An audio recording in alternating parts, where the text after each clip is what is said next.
আমাদেরকে যদি বিরক্ত করে সরকার, তাহলে আমরাও সরকারকে ঘুমাইতে দিব না। সোজা সাপটা কথা। যেহেতু আমরা শরীয়তপুরবাসী চাই যে আমরা ঢাকা থাকতে আমাদেরকে ঢাকায় রাখতে হবে। বিভাগ করার প্রস্তাবনা নিয়ে আসে, গঠনের প্রাথমিক সিদ্ধান্ত হয়। বৈঠকের সংবাদ প্রকাশের পর শরীয়তপুরবাসী তার যেটা জনগণ চাচ্ছে, একটা বিভাগ বা একটা দপ্তর তৈরি হয়তো জনগণের সুবিধার্থে, সেক্ষেত্রে আমার শরীয়তপুরের জনগণ চাচ্ছে না ফরিদপুর যাইতে, আমরা চাচ্ছি ঢাকাতে থাকতে। জনদাবির উপেক্ষা করে কেন আমাদেরকে ফরিদপুর দেওয়া হবে? আমরা চাই ঢাকা থাকতে, আমরা ঢাকাই থাকতে চাই। যেহেতু জনগণ চায়, জনগণের বাইরে তো কোনো সিদ্ধান্তই জনগণের বাইরে টিকে না। তো আমরা সরকারকে খুবই স্পষ্ট করে বলে দিতে চাই যে আমরা শরীয়তপুরবাসী আমাদের জনগণের সিদ্ধান্তের বাইরে যায় যদি সরকার উল্টাপাল্টা কোনো সিদ্ধান্তের দিকে অগ্রসর হয়, তাহলে আমরাও সরকারের সাথে উল্টাপাল্টা সিদ্ধান্তের দিকে যাব। ঠিক আছে? আমাদেরকে যদি বিরক্ত করে সরকার, তাহলে আমরাও সরকারকে ঘুমাইতে দিব না। সোজা সাপটা কথা। ঠিক আছে? আমাদের যে ধরনের সিদ্ধান্ত নিতে হয়, আমরা ফোরাম আছে, ফোরামে বসবো, আলোচনা করব এবং আমরা সেই ধরনের সিদ্ধান্তের দিকে আগাবো। ভাই বলছে চূড়ান্ত আন্দোলনটা কি অ্যাকচুয়ালি? হ্যাঁ, এই চূড়ান্ত আন্দোলনের দিকেই আমরা মুভ করবে এবং সেটা আমরা ধাপে ধাপে করব।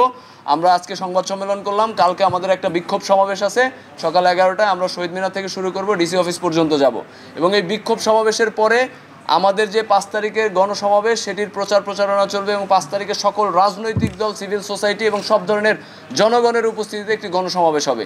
সেখানে আমরা গণস্বাক্ষর নিব এবং আমরা হাইকোর্টের রিটের দিকে যাব যে আমরা শরীয়তপুরের মানুষের সিদ্ধান্তকে উপেক্ষা করে এই যে সরকার যেন কোনো হঠকারী সিদ্ধান্ত না নেয়। তার ফরিদপুর সাথে আমাদের দূরত্ব প্রায় 96 কিলোমিটার। যদি আমরা 0 to 0 হিসাব করি তা 96 কিলোমিটার এবং ঢাকার সাথে এই দূরত্ব মাত্র 69 কিলোমিটার। ফরিদপুর থেকে বিপরীতমুখী যাতায়াত ব্যবস্থা হওয়ার কারণে এবং রাজধানী ঢাকার খুবই নিকটবর্তী হওয়ায় তৎকালীন সময়ে আপামর শরীয়তপুরবাসীর আন্দোলনের মুখে সরকার সেই সিদ্ধান্ত আর বাস্তবায়ন করতে পারেননি। পরবর্তীতে 2022 সালে এই বিভাগকে পদ্মা বিভাগ নামকরণ করে নতুন বিভাগ করার প্রস্তাব পেশ করা হয়। ওই সময়ে নিকার বৈঠকে পাশ না হওয়ায় পরবর্তীতে এই সিদ্ধান্ত আর বাস্তবায়িত হয়নি।